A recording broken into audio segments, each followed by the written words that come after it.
Bonjour YouTube, je suis Sébastien et voici une mini-pelle Bobcat E26. C'est pas très différent d'une mini-pelle classique, les 1 tonne 7 et 2 tonnes que vous avez déjà vu sur la chaîne, même la 1 tonne 3 sur laquelle j'ai fait une vidéo sur comment la conduire. Quelques différences, les voies sont pas rétractables, la lame n'est donc pas rétractable. Et c'est ce qu'on appelle une machine qui tourne sur elle-même. Globalement, le principe, c'est que quand elle tourne, elle ne dépasse pas de ses chenilles. Si vous regardez, elle est entièrement contenue dans les chenilles. Et quand on tourne, c'est pareil. Donc ça évite d'abîmer l'arrière quand on pivote, alors qu'avec une voie rétractable, elle tourne plus large que ses chenilles. Derrière, on a le moteur. Vous n'aurez pas à vous en occuper si vous la louez. Ici, on a le remplissage d'essence.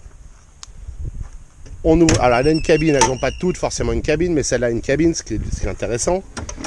La porte se verrouille quand elle est ouverte entièrement, et elle se déverrouille là, ça permet de rouler porte ouverte, et de s'en servir porte ouverte, hein, le verrouillage c'est simplement ça. Quand on est dedans pour l'ouvrir, c'est ça. À l'intérieur, bon c'est sale mais c'est pas grave. À l'intérieur, on a une cabine classique, le marteau ça n'a rien à voir. Le siège a un moyen de le régler pour le poids du passager. En dessous, il y a un tiroir où on trouve la clé pour les godets. Attention, quand ça tourne, c'est brûlant. Vous avez de la ventilation, il y en a deux là, une là et deux derrière. La notice se retrouve derrière le siège, dans une boîte.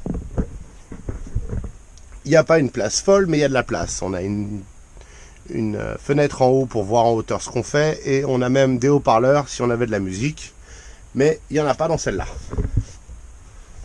Hop là. Ce qui est intéressant, c'est que si j'y arrive à une main,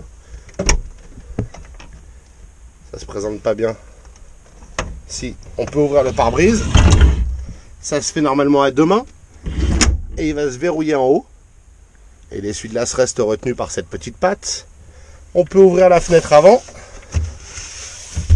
On peut ouvrir la fenêtre arrière. Aïe. Voilà. Donc ça permet d'avoir de l'air. Je préfère ouvrir l'arrière parce que l'air vient sur moi. Quand il pleut, on ferme tout évidemment. Alors pour fermer, il faut déverrouiller le machin. Voilà. Et tirer vers le bas. Et ça vient se verrouiller. On va rouvrir, c'est plus agréable. L'essuie-glace, pardon. L'essuie-glace, je l'avais trouvé. Oui. L'essuie-glace est ici. Donc on a même du lave-glace. Hein. C'est pas un essuie-glace d'une très haute efficacité, donc vous attendez pas à des miracles. La ventilation, force, température. Et autre différence avec les classiques, l'accélérateur, c'est cette petite molette. Et la lame, c'est ici. Et ça, c'est le mode lièvre pour avancer plus vite.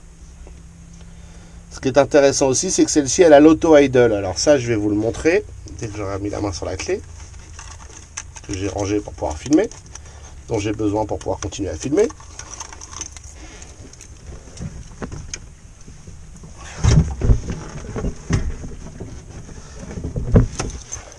Donc, on démarre comme d'hab. On met la clé dedans, on tourne. On attend.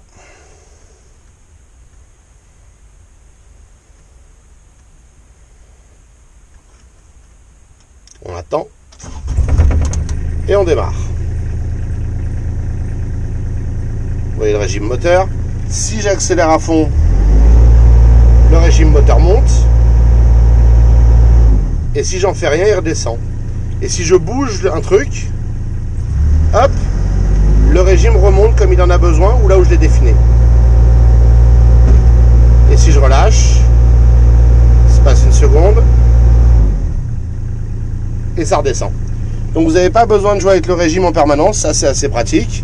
Vous avez plein de vides-poches, hein, comme vous pouvez le voir, des petites bouteilles, des grandes bouteilles, il y a plein d'options. Ce qui est intéressant aussi, il faut que je lève ça, c'est qu'au lieu d'être au pied, la commande du bras pour le tourner, elle est devant. Vous voyez la rotation du bras par rapport à la cabine. C'est ce petit sélecteur là. Voilà. Et ça, c'est le doigt. là-bas. Donc si j'arrive à prendre la perspective, à gauche ça l'ouvre, à droite ça le ferme. Théoriquement, en appuyant là-dessus,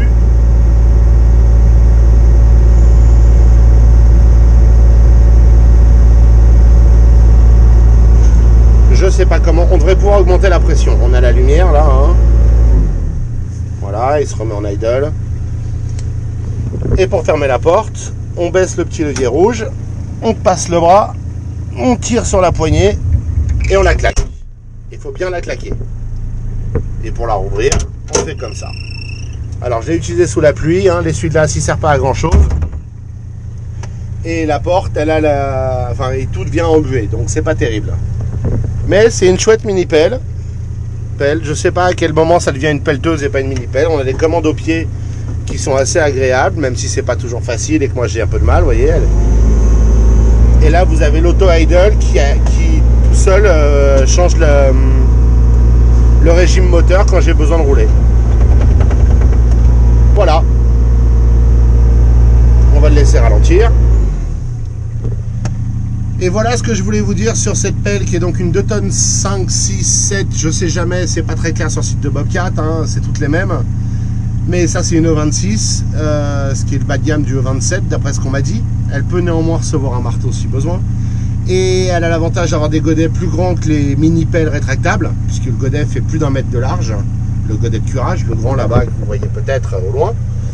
Et même le godet pour creuser est assez massif. C'est pas énorme, mais c'est beaucoup plus pratique. Et on gagne un temps fou. Donc si vous envisagez de louer une pelle, voilà les différences. Si vous n'avez pas de problème de largeur ni de hauteur, parce qu'elle est plus haute et plus large que les mini-pelles classiques, ce qu'on appelle les mini-pelles communément, je vous recommande ça parce que c'est quand même beaucoup plus efficace, on bouge plus de terre à la fois. Et la cabine a un côté sympa, on n'est pas dans la poussière en permanence quand on fait de la terre sèche. Je vous remercie d'avoir suivi cette vidéo, j'espère qu'elle vous aura été utile et vous aura intéressé. Si c'est le cas, pensez à vous abonner et à la liker. Et puis si vous avez des questions ou des remarques, les commentaires sont là pour ça. Et si vous ne savez pas conduire une mini-pelle, j'ai une vidéo juste pour ça qui vous attend.